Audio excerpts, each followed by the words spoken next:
It was my day off, so I invited my best friend Dave over for a drink at the Plow. I found a quiet corner to sit in. He probably only drinks soft drinks because he had a night shift starting at 6 o'clock. We took turns working for the same paper company, and we were waiting for my wife, Jenny, to join us.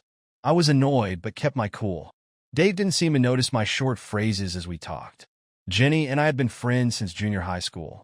We mostly socialized and grew up together. We liked Dave. He was a good friend, but sometimes you couldn't rely on him. Even in those early years, we knew he was a player.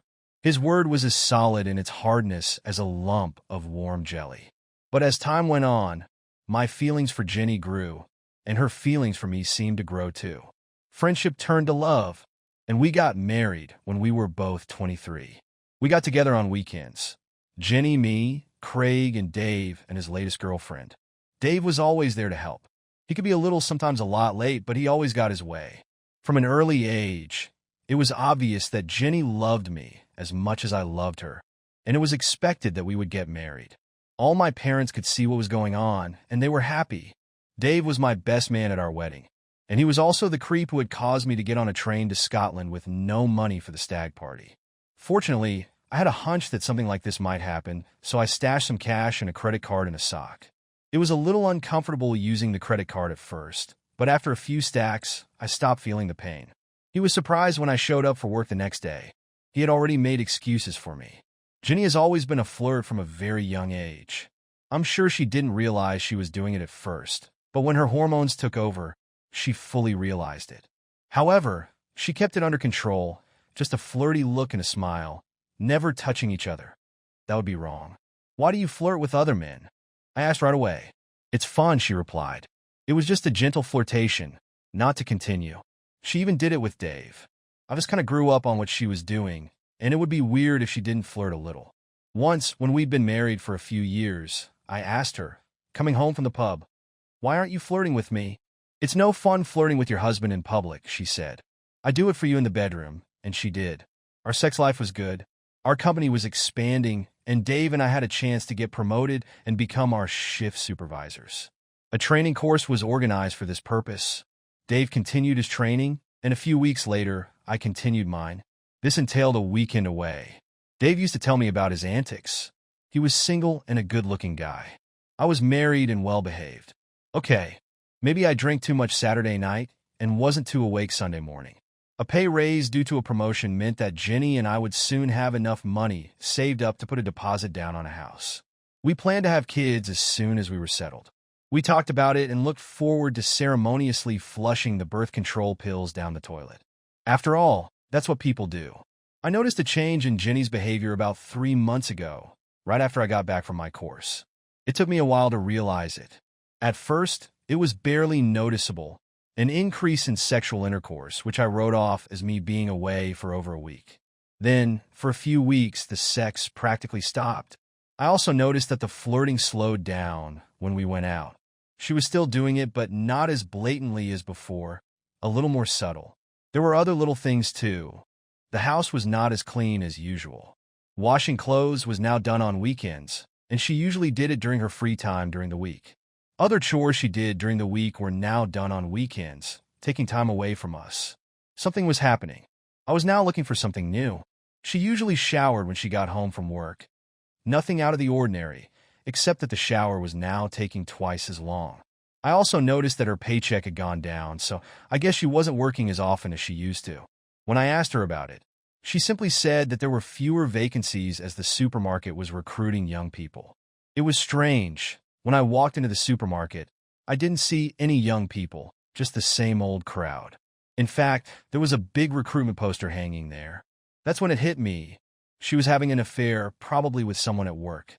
I couldn't afford to hire a private investigator, and my time was taken up with a new job. I could take a day or two off, but it probably wouldn't be enough, and Dave would hear about me having time off. He would have asked me about it, and I didn't want to admit to him that I thought Jenny was walking away from me. I needed more information.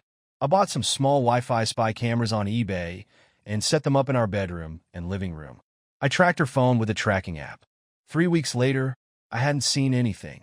I realized I needed help and turned to Dave. I told him that I thought Jenny was having an affair on the side and asked if he would help me. He was skeptical. He didn't believe it.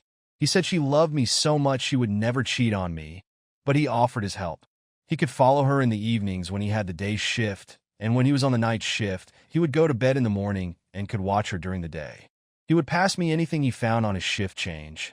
She worked in a supermarket shelving goods, and I told him that I suspected that was where she might have cheated on me. It would be hard to notice if they were doing it in the supermarket. Well, after a few weeks, Dave told me he hadn't found anything, and he was sure nothing was going on. He had a friend at the supermarket, and there were no rumors about Jenny having an affair on the side. There had been about other people, but not about Jenny. But now I was even more convinced that, judging by the obvious signs, the extra hugs, and the sexy underwear, nothing was going to happen next week. She didn't start dressing differently, but she started doing her hair more often and applying more makeup.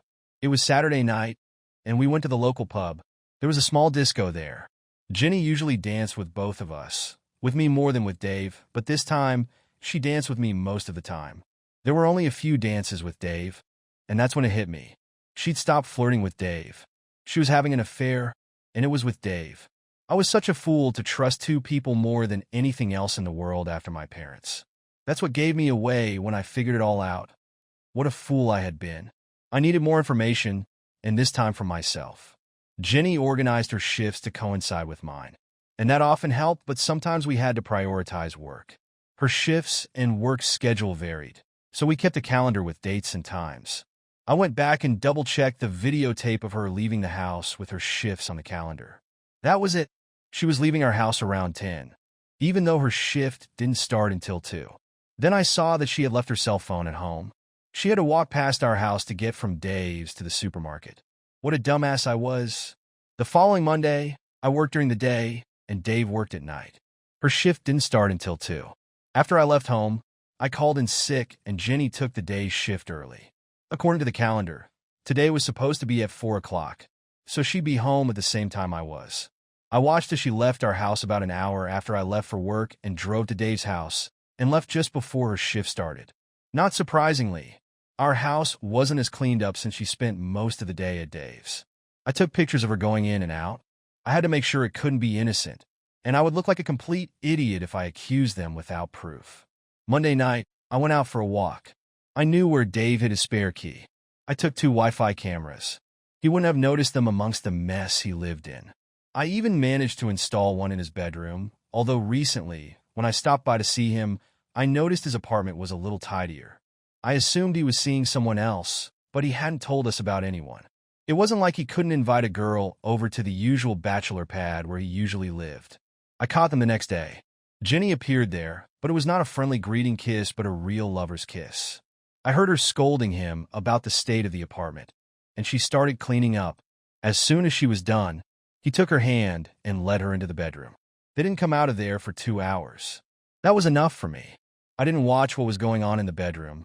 I didn't need my heart breaking anymore. I just saved the tape for later. That was last week.